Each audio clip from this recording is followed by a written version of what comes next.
Welcome to the special edition of the Harpreet Singh Show. In today's program, we will be talking to Peter MacKay, the Conservative leadership candidate. As the leadership race is coming near, so we have brought in Peter MacKay, who would share his vision for the party and for the country. Let's welcome Peter MacKay. Peter, welcome to the program.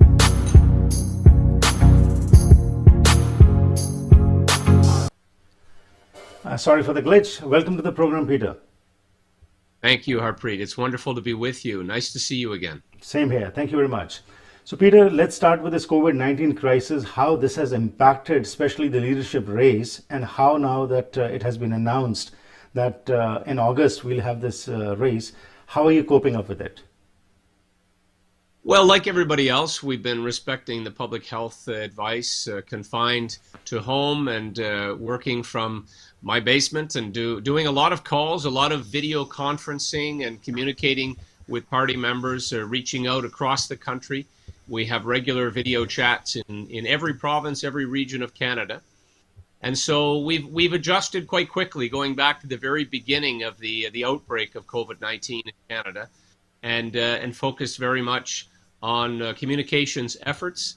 And I must say, I'm so very impressed with our healthcare professionals, our frontline healthcare workers who have really risen to the occasion to protect Canadians and to stand in harm's way. That has been one of the more heartening aspects of what we have experienced during COVID-19. But we're coping well. I have 3 young children. They're at home, so we're helping them with their schooling online, in addition to all of the other day-to-day routines that you have in a household. And I still am doing work with a law firm at the same time. So it's a busy life, to be sure. Absolutely. Great. So now that the leadership race is back in order and you have started approaching the people and meeting them, and of course it's virtually right now through online meetings only. So the kind of response that you are getting, and how and what are the major issues which are being brought forward by the members of the Conservative Party? Well, certainly the health-related issues and the ability to, in the early days of COVID-19, there was a lot of concerns about whether the borders should have been open, whether there was efforts to close certain crossings, physical boardings like Roxham Road in Quebec City, or I'm sorry, in the province of Quebec. And so beyond the health-related concerns and issues, of course, is the economic health. Mm-hmm. And that I believe is going to be the major focal point going forward.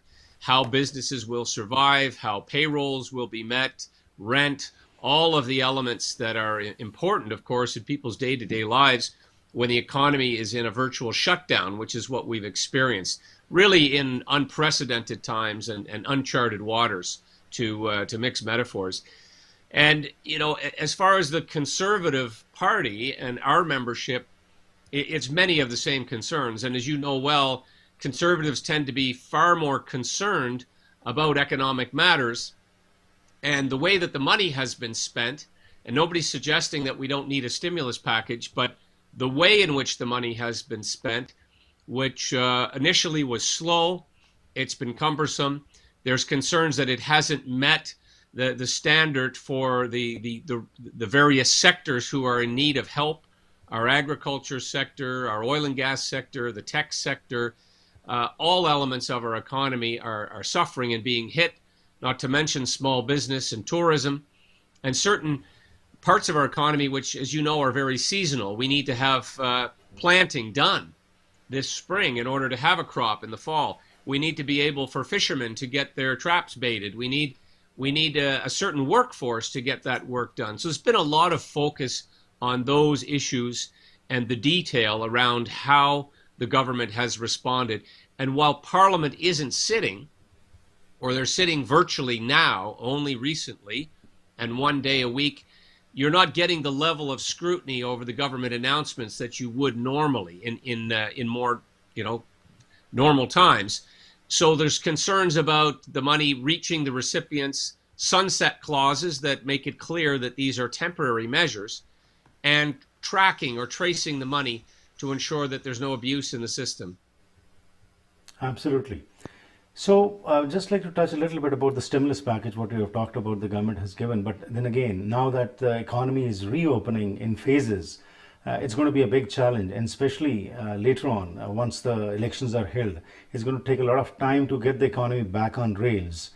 As the conservative leader once elected, what would you focus on? Because that is what has been the force to reckon with for the conservatives, the economy. And the balanced budgets, I think these are going to be things of the past, because already we had seen that Mr. Justin Trudeau had promised that he would balance the budget, but then budgets didn't balance on their own. So how are you going to look into this particular aspect? Now, that's a great question, and it is top of mind for conservatives to exercise prudence over the economy. You'll recall that in 2008 and 2009, when we entered a global recession, we had a prime minister who was an economist.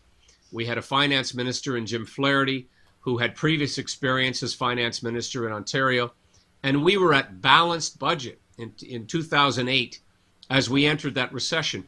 And clearly, history would show that we emerged stronger than other G8 economies as a result of being in a sound fiscal position as we entered that recessionary period. That will not be the case. Obviously, as you pointed out, Mr. Trudeau promised to balance budgets and to run modest deficits. In reality, he ran massive deficits. And so we were in a very difficult place as we entered COVID-19 this March or earlier. And we also had things like the blockade of the railroad that hurt the national economy. We had very much a downturn in the energy sector as a result, not just of plummeting prices, but being landlocked in Alberta and Saskatchewan, and a lot of the, let's call it, political turmoil, activists, a government that I think is philosophically opposed to the energy sector, made it very difficult for a sector that has provided, estimates of 10% of the Canadian economy.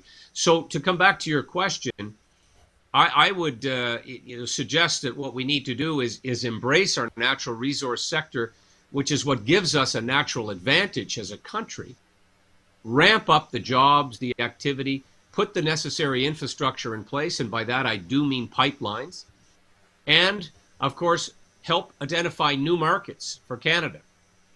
And Harpreet, what I envision is a national economic corridor that runs across the country that allows us to move oil and gas, but other forms of energy as well, that allows us to break down interprovincial trade barriers that can impact somewhere in the range of $4 and $5 billion annually if we're able to remove those barriers, but move goods and services across the country more seamlessly, but in particular, turning Canadian oil and gas into liquefied natural gas and exporting to markets like India, like Pakistan, parts of the Asia Pacific, parts of Europe, Canada becoming completely energy independent. So not bringing energy into Canada, using our own, and competing against Russia, Saudi Arabia, Iran, Algeria, Venezuela, others, and getting a bigger market share. And when we do that, you will see revenues return to Canada, more money to invest in our economy, including green energy as we transition towards green energy, and creating jobs and activity for tradespeople, partnerships with First Nations around these energy programs and projects. Those aspects, along with others, including looking at ways in which we can free up capital, support the business sector, support the private businesses, that's what generates wealth in the economy. And I would suggest modest tax breaks as opposed to increased taxes, which is what we're going to see coming in the near future under a Liberal government. Thanks for covering a lot of aspects about the economy so that I was not asking you those questions. The next major issue which people are concerned, especially the youth, is the environment. Could you kindly elaborate what is your view as to how you will tackle this issue? Well, it starts, Harpreet, with acknowledging that climate change is real. And we have to do something about it. When I was very young, I worked on supply ships in the high Arctic that sailed out of Nova Scotia and out of Montreal. And I saw many of those high Arctic communities 30 years ago encased in ice. The ports were full of ice. The terrain was full of permafrost. I went back 30 years later as defense minister to those same communities, and the bays were open and the frost was gone. So I saw it with my own eyes. We know that climate change is real. We can discuss the causes and importantly what we do about it. And what we do about it is going to be very much predicated on our ability to pay for the transition to new green technology. And I just moments ago suggested my vision, which is to allow Canada to become a net exporter of LNG, which lowers greenhouse gas emissions. Let's be clear, highly regulated, competitively priced, and ethically produced Canadian oil and gas in the world market, replacing coal-fired generation, lowers greenhouse gas emissions everywhere. And Canada, let's remind ourselves, is 1.5, 1.6% of global emissions. Mm-hmm. We need to help work with, and quite frankly, benefit from the sale of that natural gas to lower global greenhouse gas emissions, be the beneficiaries of that resource and that return, and then reinvest it in green technology. Now we're doing something on a global scale. Now we're able to invest in those other alternative energy forms, whether it be nuclear, whether it be hydro, whether it be solar, wave technology. All of those new technologies are very, very exciting in Canada. We have tremendous entrepreneurs, scientists, inventors who are working on some of these new technologies. But we do have to be mindful of the fact that it's expensive and we'll have to pay for it. Absolutely. Mr. MacKay, I have Upinder Singh online who is asking a question from you. How do you plan to deal with the liberal gun grab in disguise of public safety? Well, that's a great way that he's described it. And the short answer is repeal and replace with legislation that actually helps protect Canadians and puts the emphasis, as we did when we were in government, on real criminals. That is the illegal gun trade that's coming across the border, which is predominantly handguns. Let's be clear, it's not long guns. And putting more emphasis on the police ability to react, to seize not only the illegal guns, but to seize their vehicles that they've been transporting them in. Mm-hmm. Also reintroduce mandatory minimum penalties for firearms offenses. And giving the government the capacity to pass on real measures that the police can use to enforce and protect Canadians, going after legal gun owners, those who follow the law, who properly store, who are licensed themselves, who have taken the courses. It is a complete misdirection and, pardon the pun, a misfire on the part of the government, very deliberately, to take attention away from their failings in addressing the real criminality. Once you get elected as the leader, we will have you back and discuss in details with you. But before I let you go, there are a few more questions which I would like to touch with you. And the most important is, please. As a minister and being a co-founder of the Conservative Party, you are very well connected with the ethnic communities and especially the Indo-Canadian community. But right now, we find that a lot of Indo-Canadian people are saying that the Conservatives are not taking us back in their fold. What would be your focus and how do you feel the contribution of the Indo-Canadian community in this nation? Well, it's enormous. And quite frankly, like so many of our cultural communities, our new Canadians, the country is truly founded on immigration. And the entire country has been built by new Canadians. My wife among them, who came here as a child from Iran. And I have so many great friends and connections, and those that I've served with in Parliament from the community. So I believe we have to be more proactive as a party. We have to go to the Gurdwaras, we have to go to the communities, we have to interact in a more regular basis, and we have to have these discussions that eliminate any of the misconceptions or any of the partisan attempts by the media and other parties to paint an anti-immigrant picture of Conservatives. It's simply not true. Mm-hmm.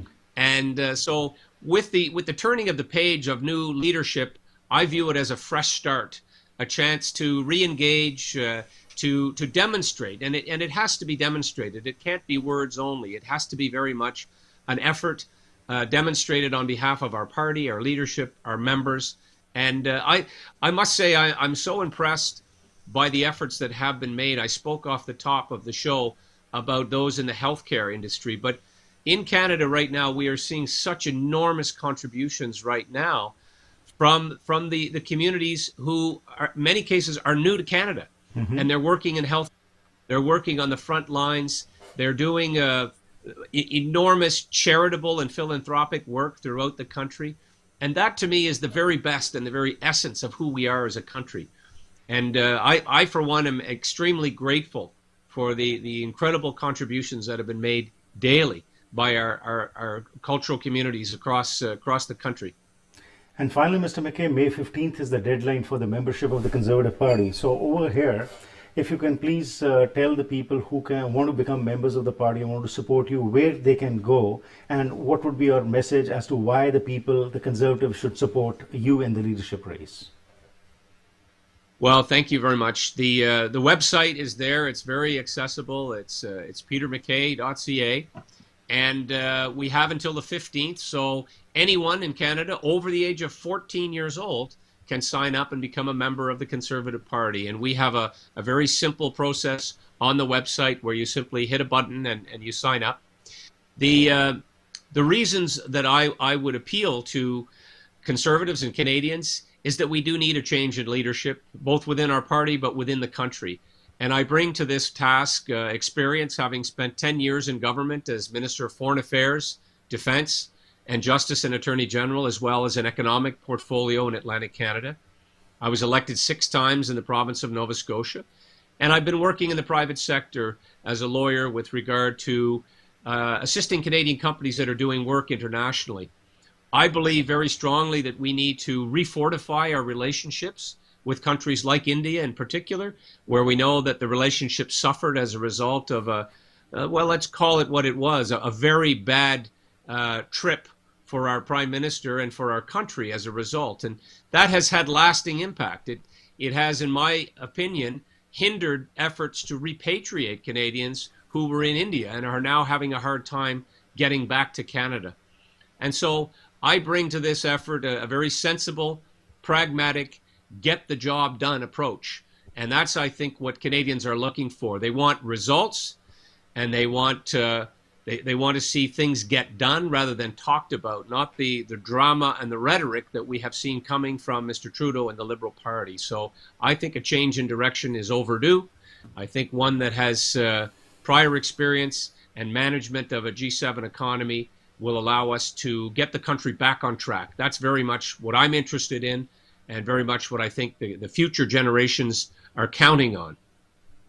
Absolutely, Mr. MacKay. Thank you very much for your time, and we wish you the best of luck and hope to see you as the leader and get this country back on rails. Thank you very much for your time. Have a great day.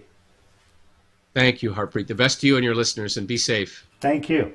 And please go to petermackay.ca, and over there, a lot of information can be found. And as time is less, he's really busy. He took out time, but the major issues have been touched. So please go to his website. If you want to become a member, please become a member over there and also learn more about his policies. Thank you very much for sparing your time and watching this program with us. Have a safe day and enjoy yourself.